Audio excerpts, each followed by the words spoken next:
Dice de esta manera, por lo que queremos dar comienzo a ello, qué situación que se vive en la hora de Israel. Ahora es tiempo de guerra. Bueno, aclaremos que siempre ha sido para Israel tiempo de guerra, siempre. Y es porque, como dijo el Señor Jesús a la serpiente allá en el Edén, pondré enemistad entre tú y tu simiente, y será tu simiente de generación en generación. Se nos quiere decir que nunca habrá tregua. La caída de nuestros primeros padres allá en el Edén, recordemos ello, nos ha traído esta situación de guerra, entendamos guerra espiritual, guerra con ello inestabilidad permanente, lucha con un enemigo de Dios, no solo de Dios, sino también de nuestras propias almas. Y hay una razón que viene ya de antiguo, como se nos narra en el Salmo 125:3.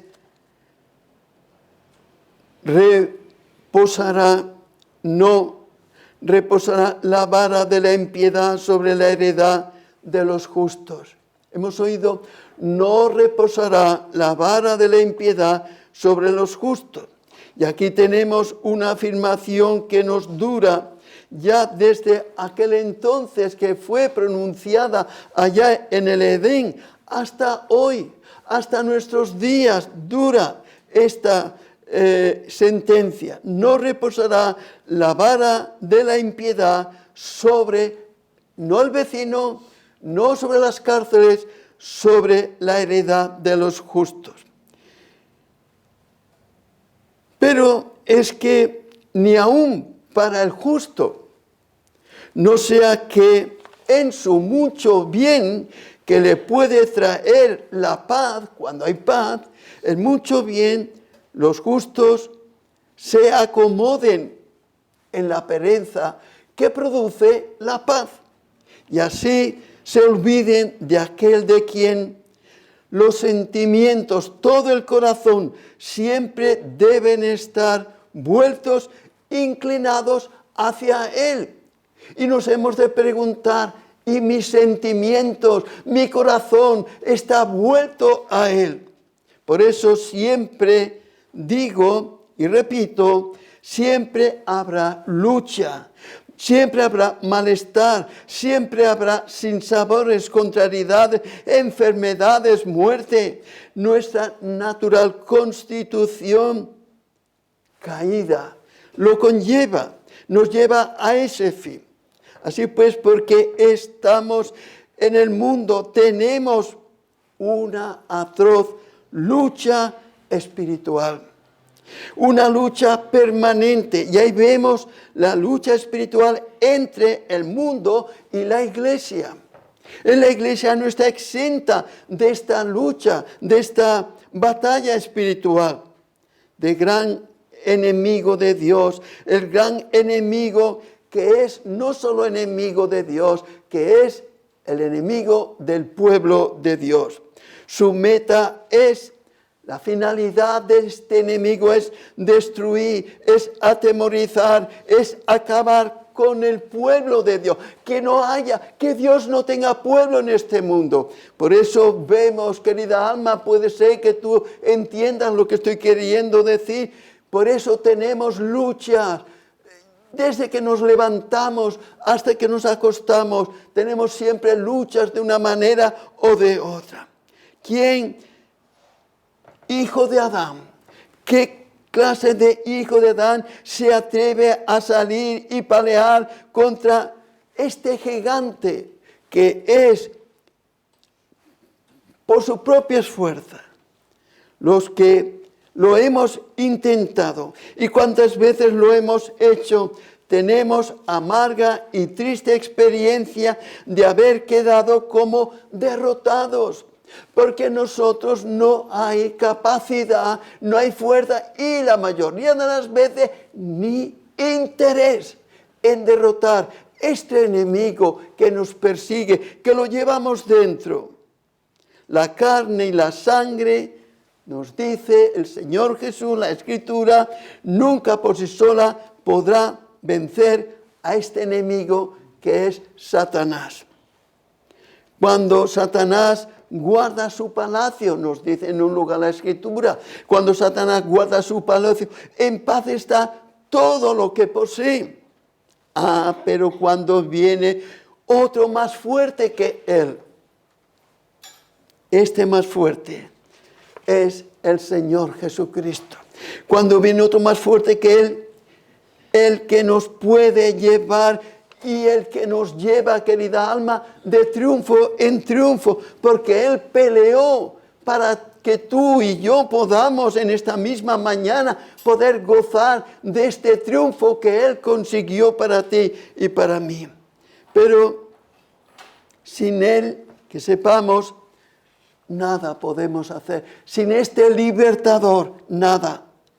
Ni nada ni nadie, nada se puede hacer. De ahí nuestra necesidad de estar siempre en Él y con Él.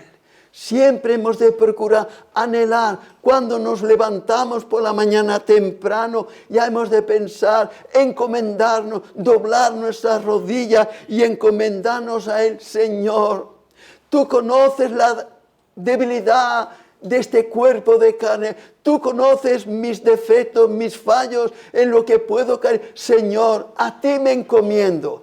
Así es lo propio que cada uno de los hijos de Dios nos encomendemos a Él. Esto está ocurriendo. Ahora Saúl, el pueblo, demos de todo esto primero, como dice, no soy yo filisteo, que a veces nos encontramos, no soy yo filisteo, como si dijera, ¿quién puede pelear contra mí y vencerme? ¿Quién? ¿Quién puede pelear contra mí? Y así nosotros luego responder, vosotros sois los siervos de Saúl. ¿Y qué ve el enemigo de Israel ahora? Los siervos de Saúl. Entendamos bien esto. Israel ya no es aquellas gentes que antes confiaban dependían en todo del Dios de Israel. Ahora se acabó esto. Y cuando pidieron para ser un rey como los demás, el Señor, ahí vemos cómo se encuentra. A mí me han desechado, el Señor Jesús, a mí me han desechado. Y esto vemos que ocurre hoy también en el mismo mundo cristiano, que muchos lo desechan y muchas veces nosotros mismos que lo confesamos a Él abiertamente, en lo secreto muchas veces también lo desechamos. ¿Por qué? Porque se nos hace cuesta arriba el vivir la vida cristiana cuando estamos solos especialmente y a veces aún en compañía. Así ahora no son tenidos por siervos del Señor. Han elegido a Saúl y ahí, sino siervos de Saúl son. Ahí lo vemos. ¿Y qué es Saúl? Amedrantado. Tenemos a Saúl como todos los demás que por el gigante Goliat, el filisteo. Pero ahora Saúl ya no tiene el Espíritu de Dios. Es un ejemplo que nos da. Saúl ya no es como debería de ser. Ya no es. Todos los justos de Saúl están atemorizados.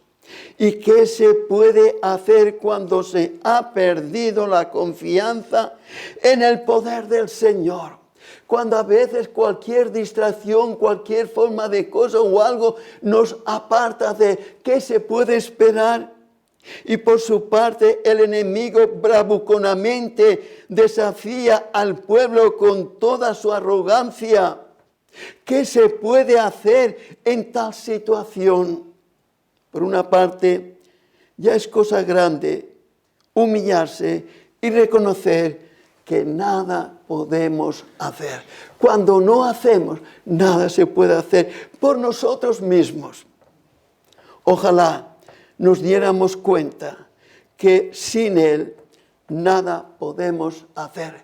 Como afirmó nuestro Señor Jesús, sin mí nada podéis hacer.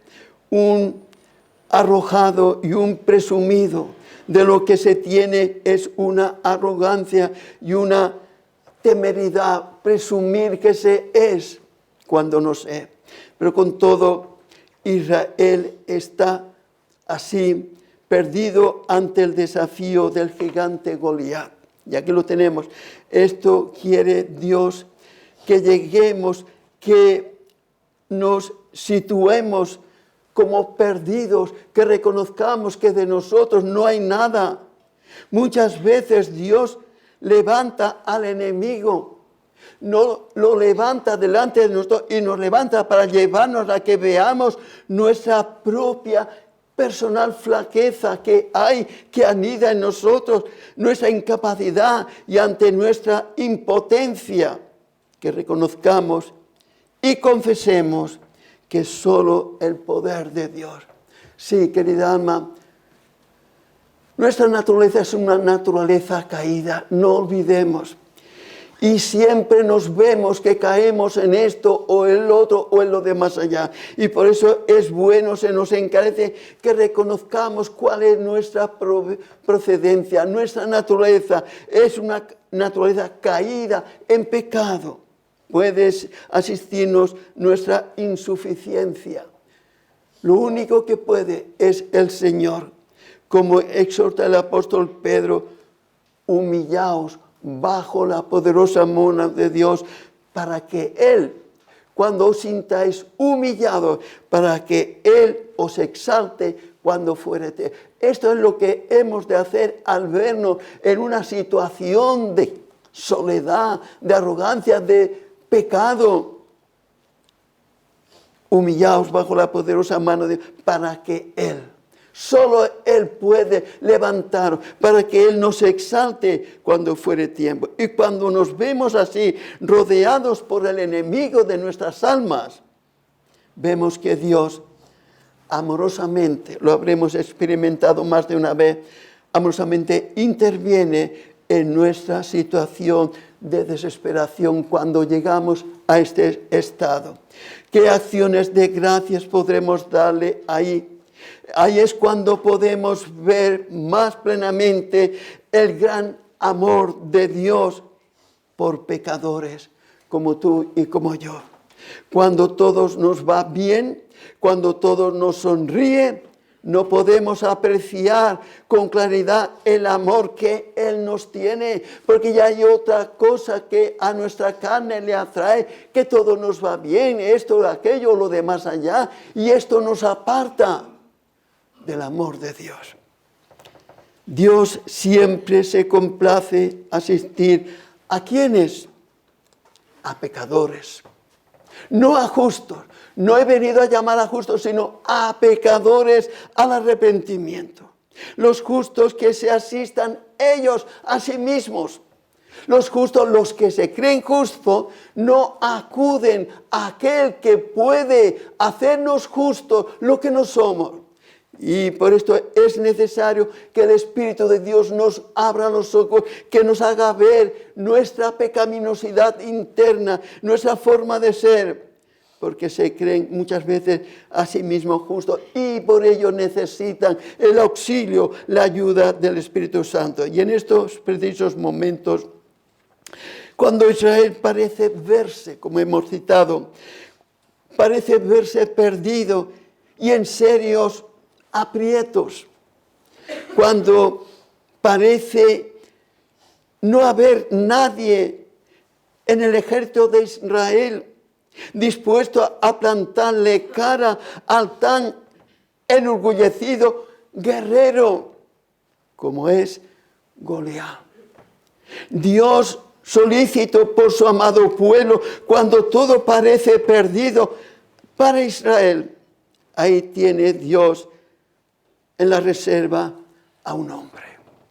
Ahí lo vemos que tiene un hombre conforme al corazón de Dios. Ahí vemos que hay uno dispuesto a pelear por su pueblo, a vindicar el glorioso nombre de Dios, y quien a la vez no parece ser, al parecer humano, que este sea el hombre capacitado para hacerle frente a Goliat, que sale a su encuentro. No parece que este pueda ser un salvador, es más bien un enemigo de la verdad.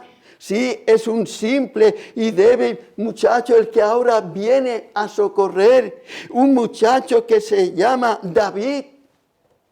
El parecer que transmite más bien es un muchacho incapacitado, torpe para hacer frente ¿a quién? Al gigante Goliat, de quien él se presenta a la batalla. Y él es las armas que Dios utiliza normalmente. No son carnales. Eso es lo que nos dice el apóstol también en 2 Corintios 10:4. Las armas de nuestra milicia no son carnales. Por eso, queridos, en las situaciones que nos podamos ver, no nuestras armas, porque no hay fuerza en nosotros, no hay capacidad, ni interés. No hay ni interés siquiera. Dios quiere que aprendamos por propia experiencia que nuestra victoria en la lucha, si la hemos de tener, no es con espada ni con ejércitos. Ahí es lo esencial que nos haga para despojarnos totalmente de nosotros y acudamos a aquel que puede salvarnos, aquel que puede socorrernos.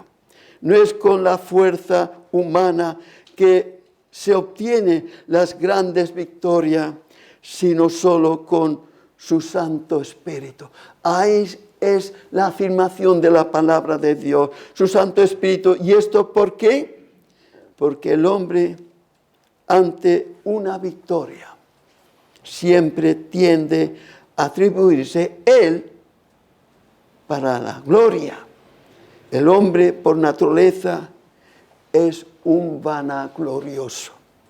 Y no hay cosa con la que Dios más se enoje, sino con el que es vanaglorioso, que se cree la gloria, y es porque el hombre de por sí nada puede hacer. Es algo que lo hemos de entender nosotros, incluso como creyentes, no incluso, es que solo los creyentes lo hemos de entender. Es Dios quien siempre produce en el hombre así el querer como el hacer por su buena voluntad.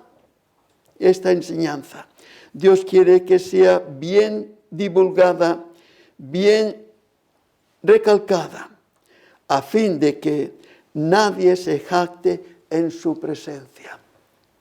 Esto es la finalidad, esto es el creer, el engreimiento y autosuficiencia, y como quien no necesita a nadie para obtener la victoria. Yo solo soy capaz. Hay personas así. Goliat está enorgullecido con esto, porque confía en su fuerza, en su capacidad física. Goliat es un claro ejemplo. Por su parte, David nos va a enseñar que para el hombre de Dios, el creyente, sin el auxilio de Dios, no podrá hacer nada. Querida alma, si te ves en la lucha espiritual, el hombre de Dios no puede hacer nada por sí solo.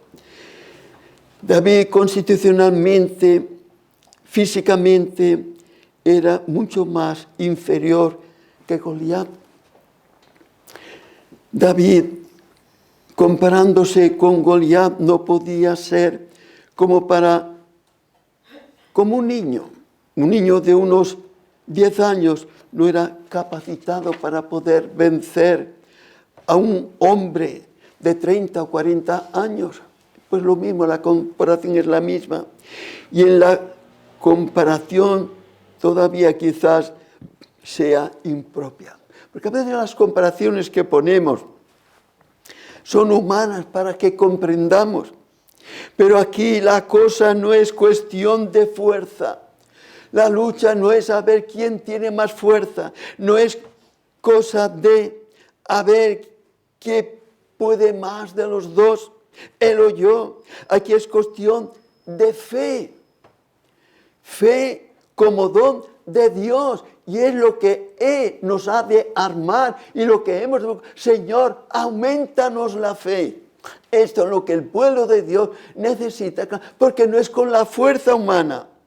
Fe en el poder y la gracia de Dios. Y esto es lo que David alega para pelear con el gigante Goliat. La fuerza de Dios, no suya. Él era, ya lo dice, un chiquillo, era un muchacho débil.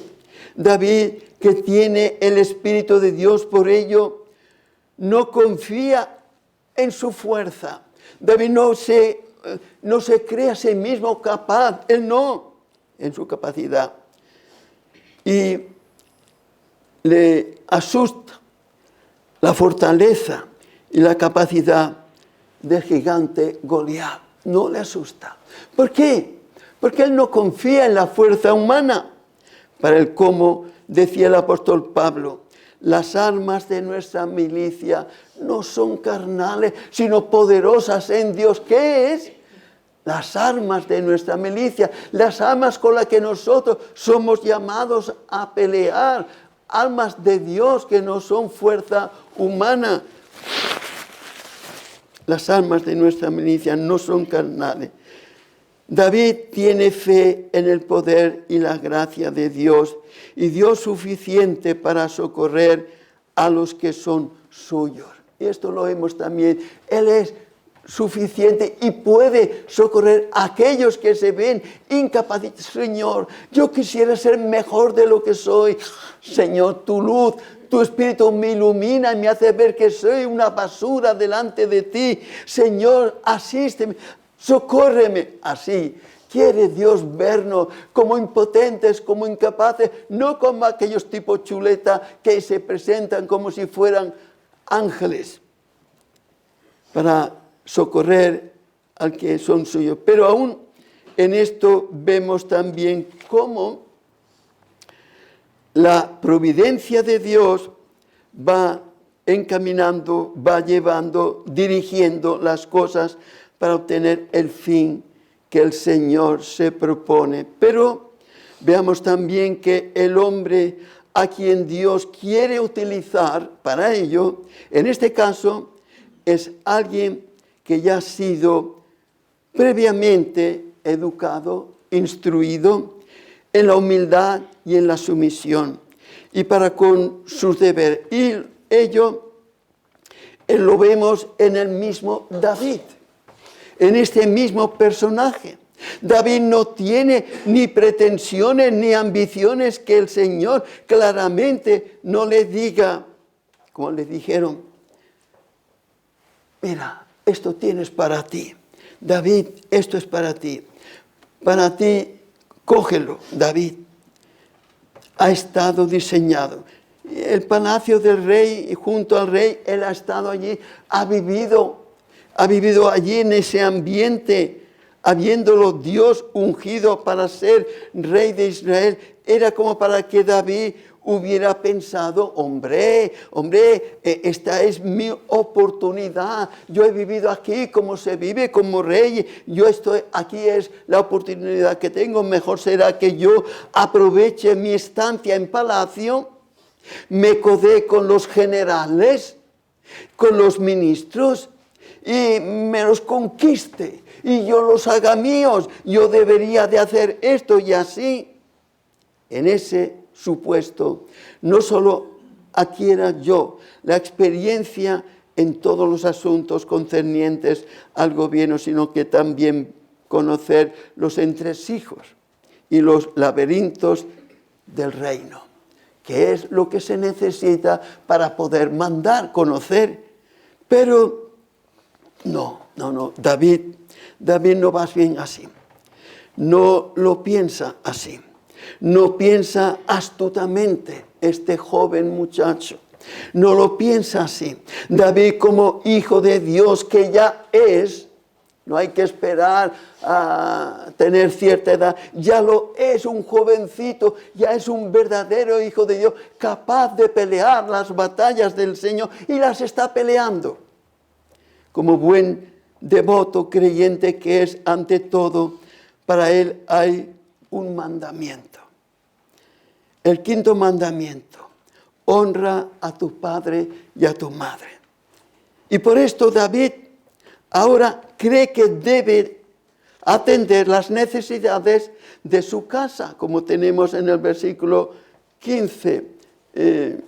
Aquí David podría haber presentado excusas a su padre, a su madre: mamá, papá, mira que estoy con el rey, oye, fíjate, estoy con el rey, él me necesita y ya me conviene irme allí con él. Tú comprendes, ¿verdad? Pero su padre lo comprenderá esto así. Lo comprenderá, pero David no lo comprende así. Aquí está que no es siempre la opinión ajena. David solo ve que él debe estar en el campo con las ovejas de su padre. Que dice el apóstol Pablo: si en las cosas pequeñas no fueseis fieles, ¿quién os confiará lo más grande? Esto es David. Él no piensa, allí con el rey, él no piensa, él ve que su padre tiene ovejas y hay que cuidarlas. David ha aprendido la lección de esta sagrada verdad. Qué bueno es para un buen creyente encomendarse a la sabia disposición de Dios. Dios es lo principal. Él es quien debe gobernar, regir nuestras vidas. Dejarle a Él, no yo, que Él rija mi vida, mi destino. Que Él me marque cómo debo y cómo debo hacerlo. Y si Dios, como Señor de David, ¿qué es? Dios es Señor para David. No solo Señor de, sino para David. Él se lo tiene, este es mi Dios. Y así va arreglando con su sabia, infinita sabiduría los caminos por los que debe andar, debe seguir David. Y aquí lo vemos. Dios moviendo los hilos, Dios haciendo que el mismo Isaí, padre de David, lo envíe al campamento donde estaba el gigante Goliat. Él no hubiera ido, pero él ve que tiene allí sus hermanos y hay que llevarles cosas, alimentos y cosas. Y David ha dejado la estancia del palacio real para asistir a las necesidades de su padre en Belén. Él ve lo que es principal. Mi padre está necesitado, mis hermanos no están todos con él. A la vez que la situación cada vez se está poniendo cada vez más fea. El gigante Goliat aparece cada vez con más fuerza, provocando. Ahí lo tenemos, a los israelitas, pero lo grande que se nos presenta ahora para ver es la grandeza de la providencia y el gobierno de Dios sobre todas las criaturas. Dice, como Dios mueve y lo guía todo a fin de que todos sus propósitos se cumplan. Como Él ha designado, que todo vaya así, en la línea, en la forma que Él lo ha trazado. Y así que, estando David en Belén con su padre, ahí lo tenemos, David recibe, como tenemos en el versículo 18, a ver si lo tengo aquí bien, en el versículo 18, bueno, él recibe el llamamiento. Es curioso que Isaí, padre de David, tenía 8 hijos. No era solo David. David era el menor de todos los 8. 8 hijos. De estos 8, los 3 estaban en la guerra con Saúl. Habían sido llamados y ellos pues fueron. Y los 5 estaban con su padre en Belén. Pero lo curioso, digo, que cuando vino Samuel a casa de Isaí para ungir a uno de sus hijos, él no sabía quién era. Esto recordemos que creo que lo dijimos tiempo atrás. Pero sus hijos, para ser rey, Isaí se lo presentó a todos menos David, porque David no estaba allí. El padre no le tomó en cuenta a David. No, es un chiquillo, déjalo allí, está con las ovejas, cuidándolas, está allí. No le prestó atención, no puso interés en David. Y el ungido del Señor a pesar de todo. Pero ahora igualmente, sin pensarlo, Isaí, el padre, Isaí envía de sus 8 hijos, transmite sus hijos David, sin pensar que justo él va a ser el que ahora va a salvar a Israel de los filisteos. Esto no lo sabe. ¿Por qué no manda Isaí a cualquiera de sus otros hijos? Tenía 5 otros, ¿por qué no manda a otro? Mayores que él.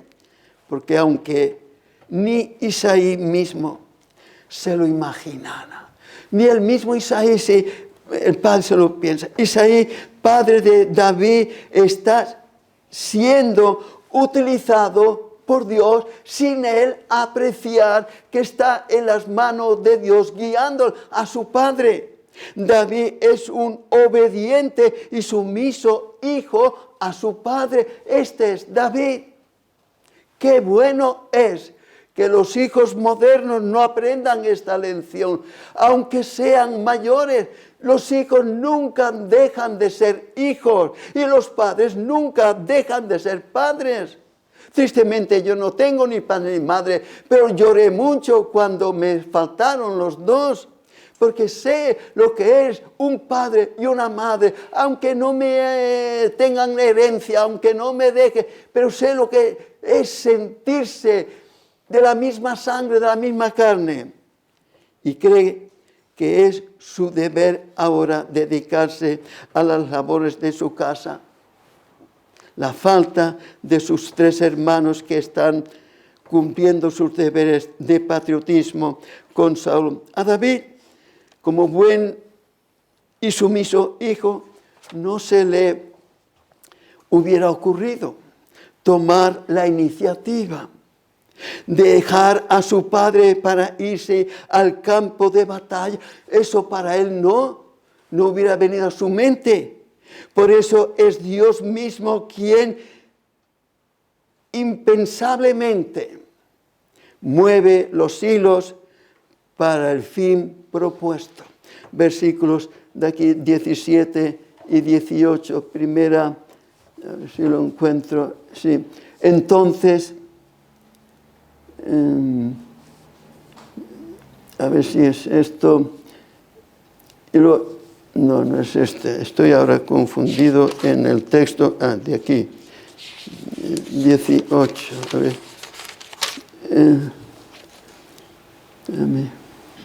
Bueno, dejaremos, no, ya si lo encuentro lo diré.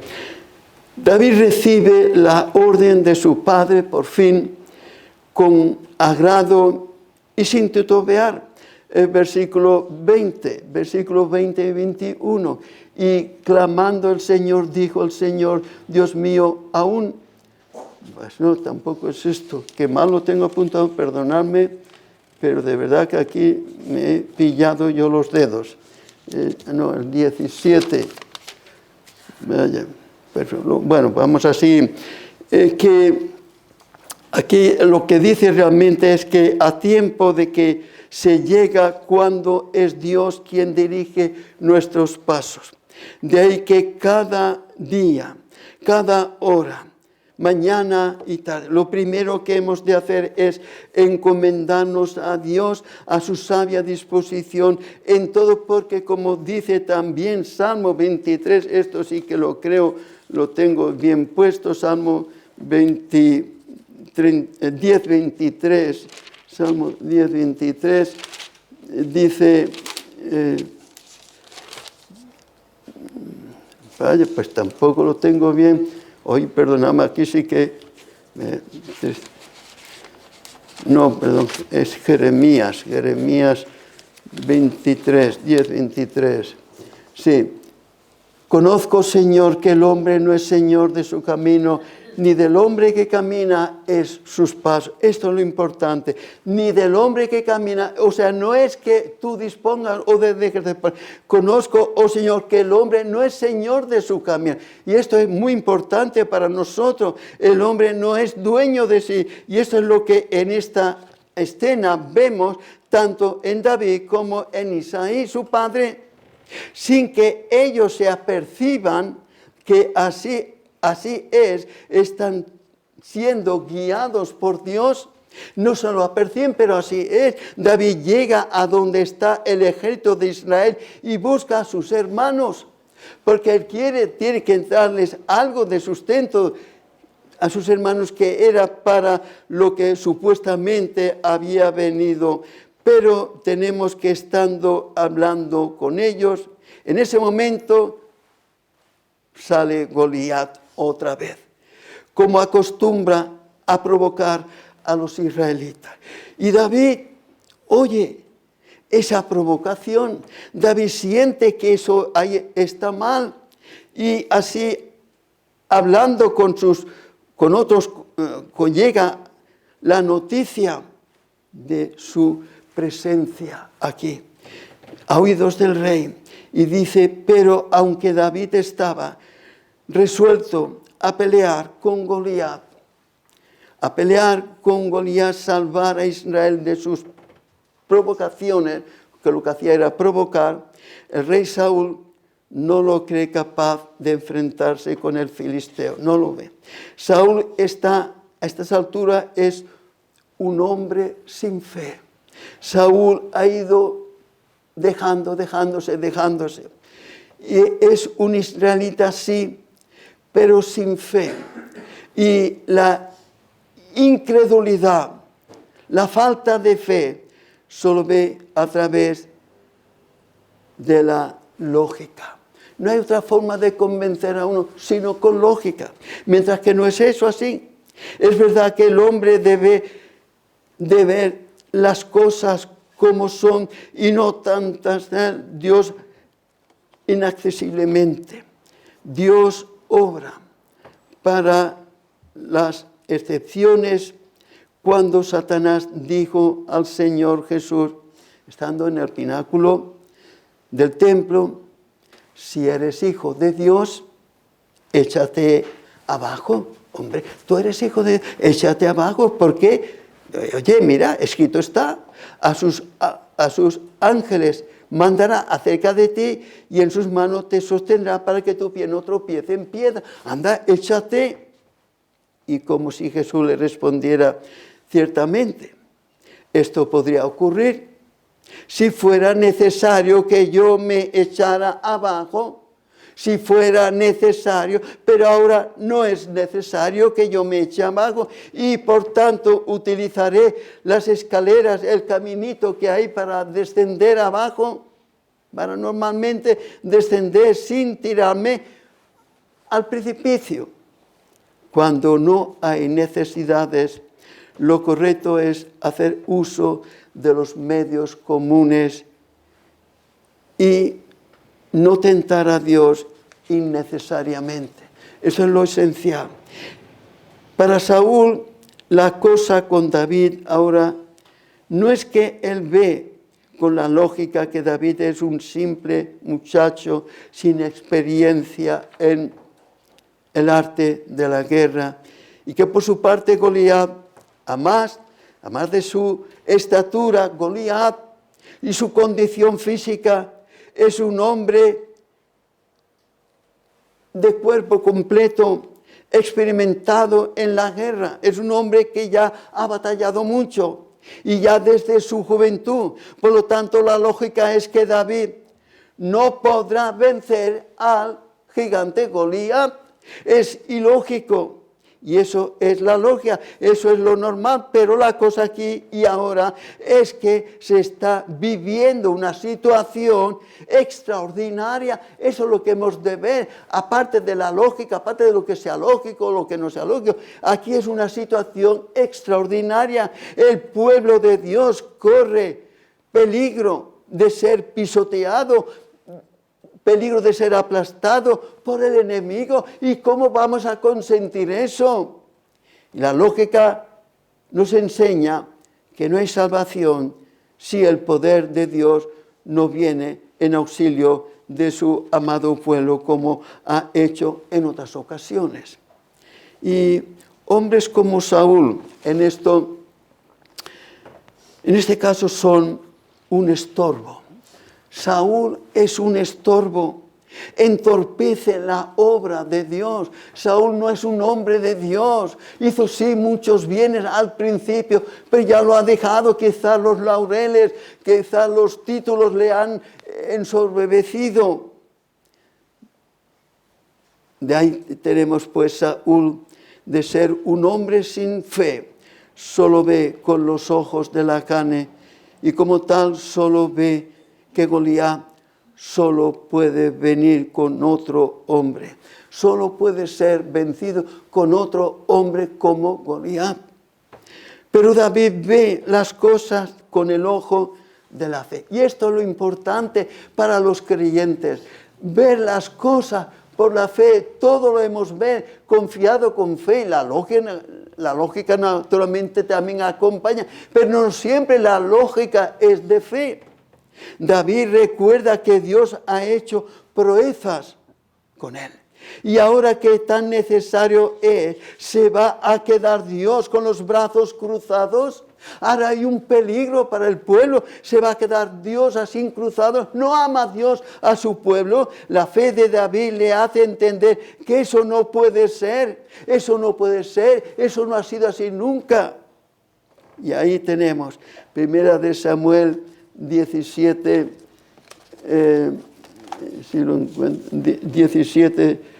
34, 37, dice, David respondió a Saúl, porque ya han venido, la han traído. Tu siervo era pastor de las ovejas de su padre, y cuando venía el león o un oso y tomaba algún cordero de la manada, salía yo tras él y lo hería y lo libraba de la boca, y si se levantaba contra mí, yo lo echaba mano de la quijada y lo hería y lo mataba. Fuese león, fuese oso, tu siervo lo mataba. Y este filisteo incircunciso, que es lo importante, es un incircunciso, será como uno de ellos, como estos que yo he vencido, porque ha provocado al ejército de Dios viviente. Y hay una razón para David, es que éste ha provocado al ejército del Dios viviente. David entiende y nos quiere hacer ver que no era su fuerza ni su habilidad lo que lo libró del león y del oso, sino solo el infinito poder de Dios. Queridos, así hemos de ver. Hablamos a gentes de las cosas, de las maravillas que Dios ha hecho, como el mar, como hizo esto, como hizo lo otro. La gente no ve. ¿Por qué? Porque no hay fe. No tienen la fe, que es un don de Dios. Y ese mismo poder es lo que David él ahora confía en que Goliat puede ser vencido. Es necesario que Goliat, que está haciendo tanto daño al pueblo de Dios, es necesario que Goliat sea vencido. Queridos, qué don tan precioso es el don de la fe. Cuando verdaderamente hay fe, fe salvadora, fe de Dios. Los hombres sin fe se atribuyen a sí mismos las grandes victorias, las proezas, pero al Hijo de Dios la fe le lleva a darle toda la gloria a Dios. El que no tiene fe se la atribuye a sí mismo, de una manera o de otra, con disimulo como sea, pero se la atribuye a sí mismo. Pero el hombre de Dios siempre la gloria es de Dios. Y por eso, como si David dijera, mira, el león y el oso eran solo mis enemigos y enemigos de mis ovejas. Mis enemigos y los enemigos de mis ovejas, y mi afán por atacarlos era en mi propio interés, no era en mi propio interés, sino en mi propia defensa. Yo es que me defendía del peligro de ellos y la defensa de las ovejas. Eso es lo que él veía y tenía que hacer frente a todo ello. Pero este filisteo incircunciso es enemigo de Dios. ¿Qué es lo peor que hay? Es un enemigo de Dios, del Dios de los escuadrones de Dios, del Dios viviente. Y de ahí que es solo por el honor, por la gloria de Dios, que me siento empujado a vindicar el bendito nombre del Dios de Israel. Se siente patriota, se siente como descendiente de Abraham, se siente con el Espíritu de Dios. Y esta enseñanza, queridos, debemos aplicárnosla a nosotros, que somos el Israel de Dios. Sí, Señor, no somos judíos, es verdad, pero sí somos el Israel de Dios.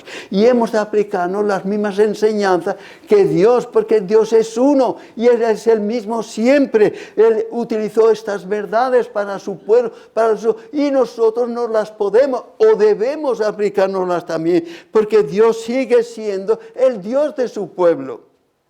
Hombres y mujeres de fe, porque es solo por fe que hemos sido salvos. Y ahí pues digo, hemos de echar mano a la fe.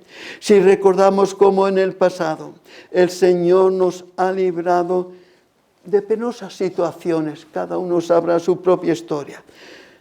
Momentos en que Satanás, como león rugiente, andaba a nuestro alrededor, tratando de devorarnos, sí, como un león trata de devorar a su víctima, así Satanás también intenta todo lo posible y todos los medios para devorar a los suyos. Nos hemos visto en peligro una y varias veces, pero el Señor nos ha librado como a David. A David lo libró del león y del oso.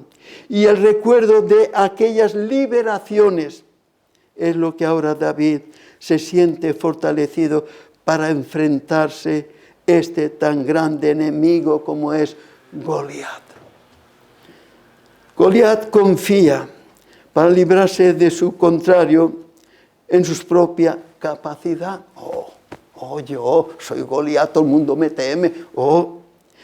Su capacidad física y en la debilidad de un muchacho que quizás 15 años, 16, 17, por ahí, no sabemos, pero era un muchacho.